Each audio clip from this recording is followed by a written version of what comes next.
Get a life, Regina. My sister's words cut sharply through the clatter of glasses at her work celebration. The room seemed to pause. Laughter followed her like smoke curling in the air. Stop clinging to successful people, she added, smiling at the cameras as if she were joking. My parents chuckled faintly. No one came to my defense. I sat still, heart steady, letting each insult etch itself into memory. I didn't argue. I didn't cry. I simply smiled because she had no clue that the company she was boasting about joining was mine. The next morning, her welcome email hit inboxes. My name was on it. That was when the unraveling began. People always said my sister and I were total opposites. Marina lit up every room she entered. Laughter, fragrance, perfect timing. I was the quiet one, the overlooked daughter no one mentioned when bragging about our talented family. She was the story. I was the background. Our family thrived on appearances. Success was something to showcase. Promotions, awards, milestones. Marina delivered it all. When her photo appeared in the local paper last year as a rising star in marketing, my parents framed it and hung it in the living room. My graduation photo, still tucked away in a drawer. I learned young that attention came with strings. At 12, I blew out my birthday candles alone in the kitchen, while everyone applauded Marina's dance trophy. She's our firework, my dad said, beaming. Then he looked at me. And Regina is our little flashlight. Steady, quiet. They meant it kindly, but kindness repeated for years can still leave bruises. So I became exactly what they expected. Quiet, steady, invisible. I studied. I coded. I worked. I built things unseen but used by everyone. After college, Marcus and I launched a small data firm out of a damp garage. My parents didn't even ask. That's nice, dear, my mom said, already pivoting to Marina's upcoming fashion showcase. 5 years later, that tiny firm had become one of the fastest growing tech companies in the state. But only Marcus' name appeared in the press. And that was deliberate. I valued privacy over praise. I handled the infrastructure, finances, and back-end systems. My name lived quietly in contracts and documents, not headlines. It was freedom. Then, just a month before Marina's work celebration, I learned she'd been laid off. She waved it off like a stain easily hidden under a fresh coat of paint. It's fine, she said at brunch. I'm applying somewhere better. A data analytics company downtown. They're just opening positions for budget analysts. The next day, Marcus sent me her resume with a smirk. Recognize this name? I did. And I didn't hesitate. Hire her, I said. Marcus frowned. You don't always need revenge. Sometimes all it takes is the right stage, the right silence, and the truth to do its work. Marina walked in on her first day with the same energy she'd always carried. Heels tapping like applause. Voice loud enough to echo in every corner of the office. To everyone else, she was the confident new hire. To me, she was the storm I had deliberately let in. That morning, Marcus texted me. She's here. You really going to do this? Just let her work, I replied. For the first week, I kept my distance, working remotely as usual.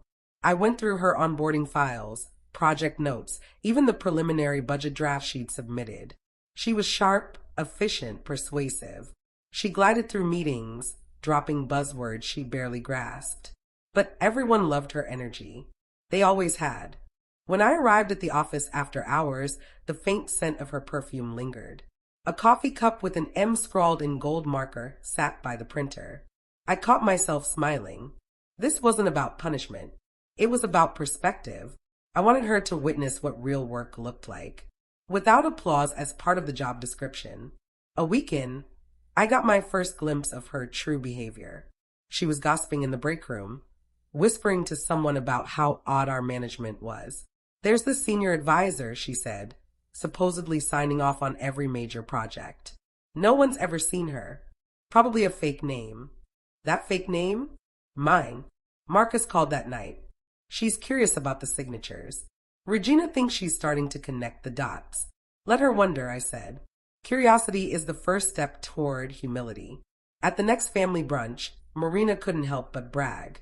I'm finally somewhere serious, she said, eyes flicking toward me. The kind of place where people actually get things done. My parents beamed. I merely nodded, swirling my water. Every word she spoke reminded me of all the years she'd confused noise for value. Then she added, the structure's weird, though. There's some woman named R. Green on all the financial documents. Never met her. Maybe it's just a legal placeholder. My fork froze midair. Marcus, sitting across from me, nearly choked. I caught his gaze and gave the slightest shake of my head. Marina kept talking, oblivious. Anyway, she said, if she's real, she must be ancient. No one that senior can stay hidden forever. That was the moment the quiet part of me shifted. I wasn't angry. I was finished.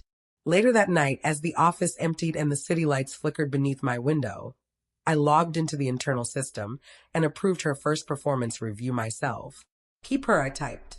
Because the real lesson wasn't in firing her.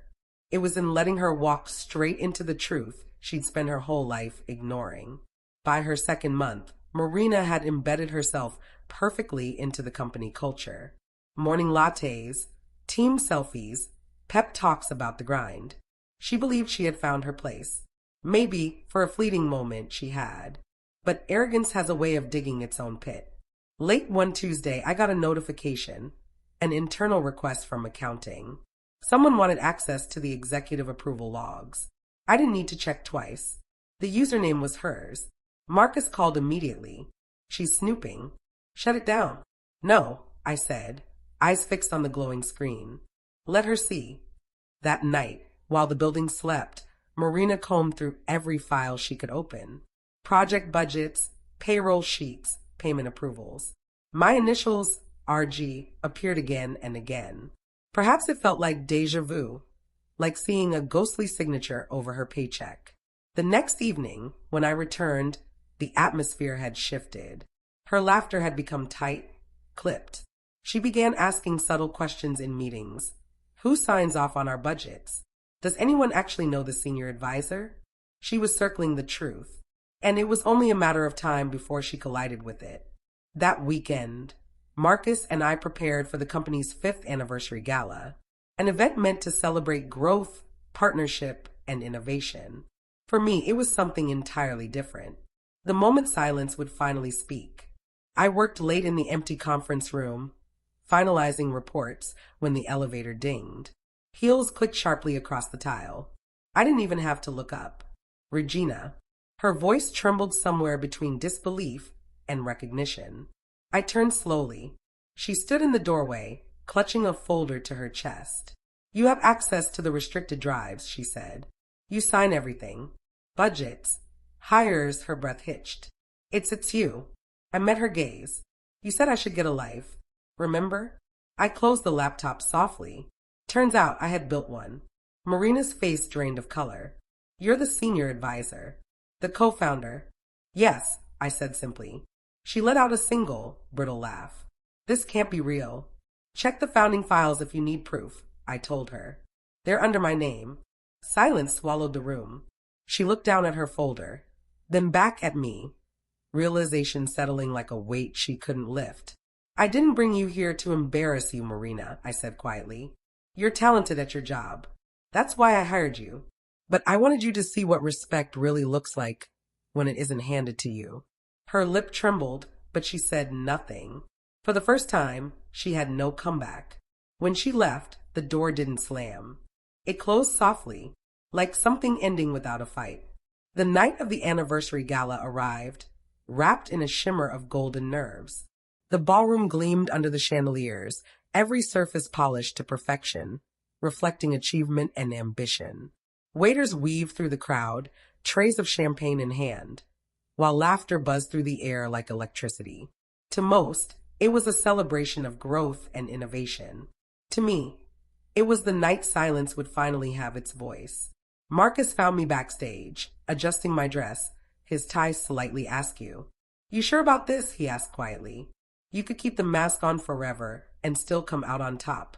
I smiled faintly. Winning isn't the point. Seeing clearly is.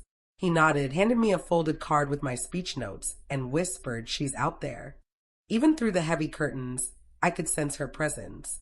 Marina was impossible to miss.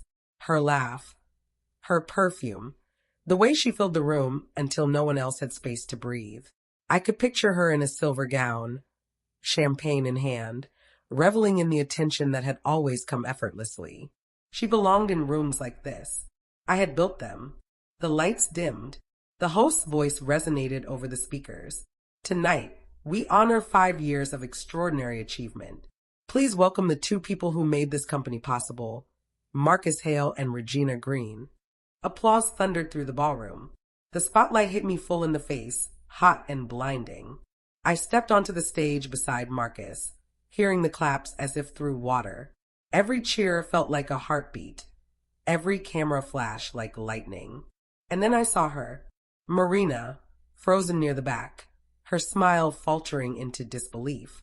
Marcus began first, his practiced ease filling the hall. 5 years ago, we had nothing but 2 laptops, a coffee pot that barely worked, and a dream that survived sleepless nights. Tonight, we celebrate the people who turned that dream into reality. Warm laughter rippled through the crowd. He gestured toward me, and for the first time, the woman who had quietly built everything behind the scenes stepped into the light. I took the microphone. My hands were steady. I've always preferred silence. I began, my voice calm, not because I had nothing to say, but because I wanted my work to speak first. A hush fell over the audience. When we started this company, people told us to aim lower. They said our vision was too ambitious, too risky. But I've learned something.